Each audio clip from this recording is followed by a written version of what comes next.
So, good afternoon, Helen. We've got a lot of people that have written their questions into you for the Dear Helen, your next Dear Helen segment. So, our first question comes from a viewer in Pennsylvania, and they want to know, in your entire lifetime, do you think you've ever met an extraterrestrial? Do you believe in people living on other planets? Curious in Pennsylvania.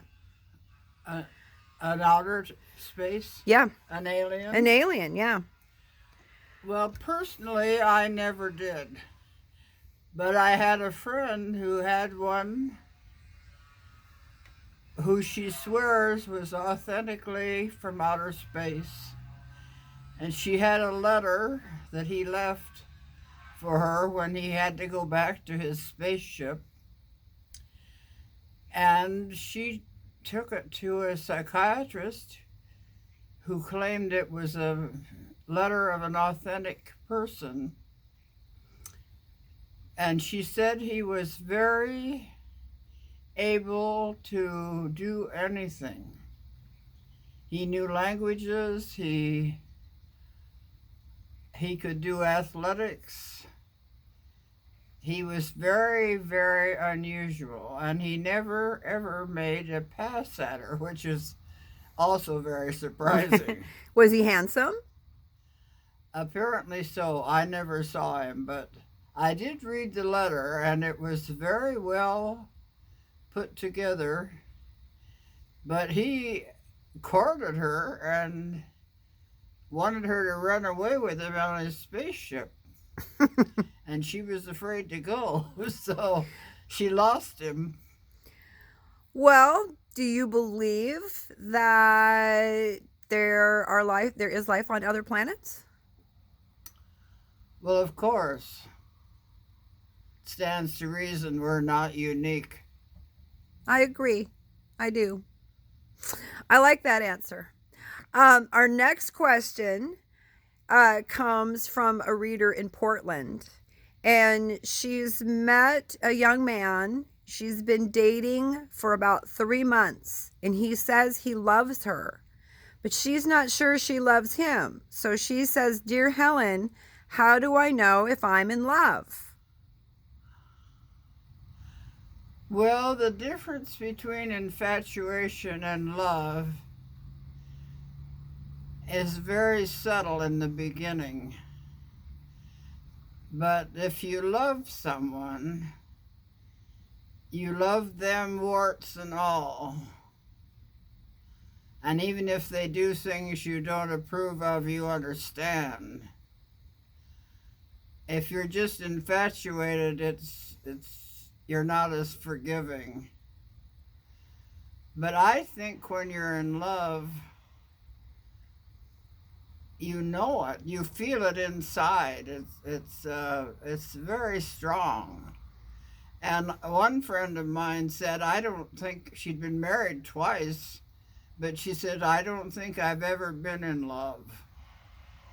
She had been in love with romance or in love with the idea of being married, but she wasn't in love with the person. So maybe if this young girl in Portland that's wondering, maybe if she has to ask, then she isn't in love. Would you say if she has to ask and doesn't know? Well, if you've never been in love, you might mistake infatuation for love. If someone's a good dancer or a good cook or looks good or whatever. But if they do things that aren't what you like, and you're apt to forgive them or bypass them if you love someone, I think, because everything they do.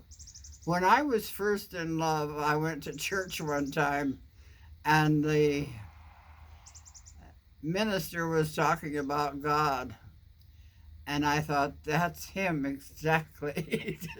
Oh my goodness. You glorify the person.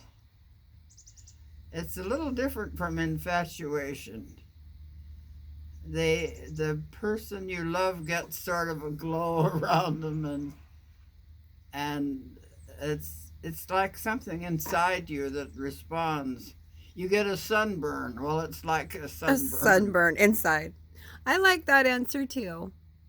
Well, we've got two more questions this week that we can get to. One of them I know you get asked all the time, but we have a viewer in California that wants to know, in your entire lifetime, who was your favorite American president and why?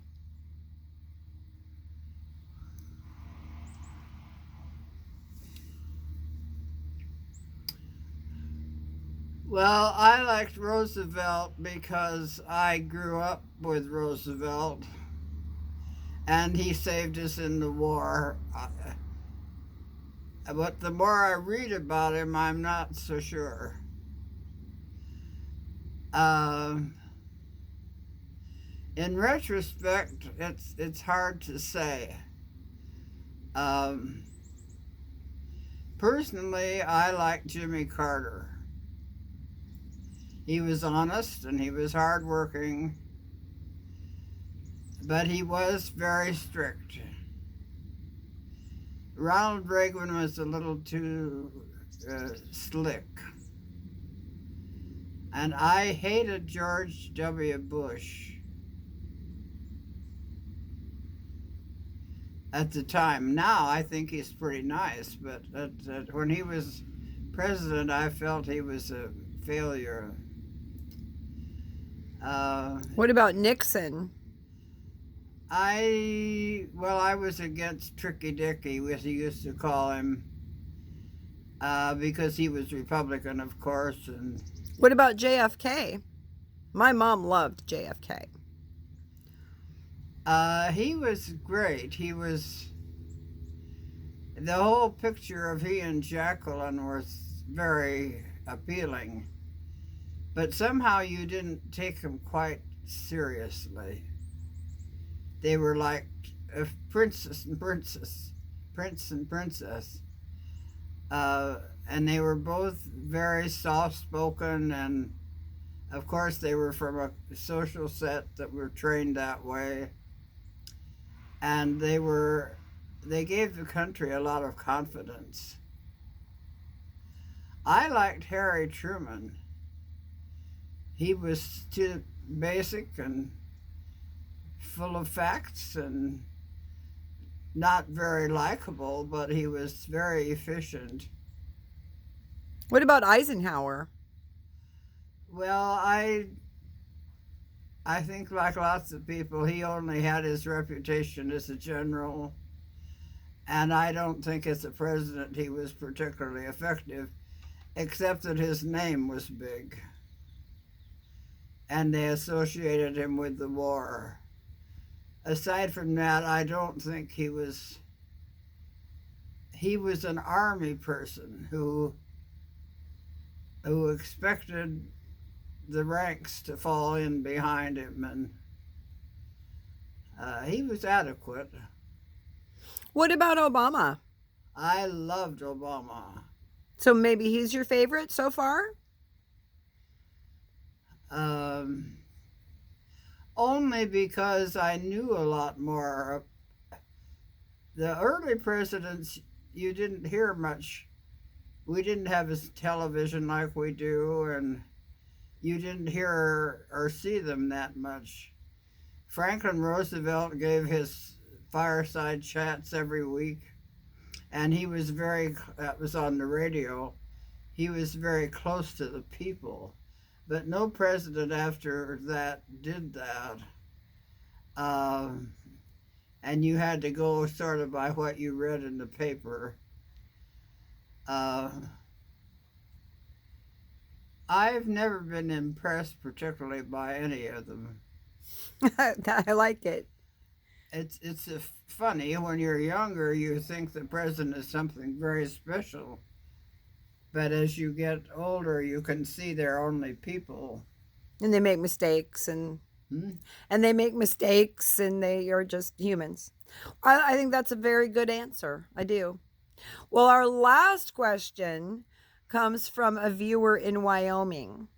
And they want to know, it's about the afterlife. And they want to know, do you believe in an afterlife? And if so, have you ever had an encounter with any spirit or apparition?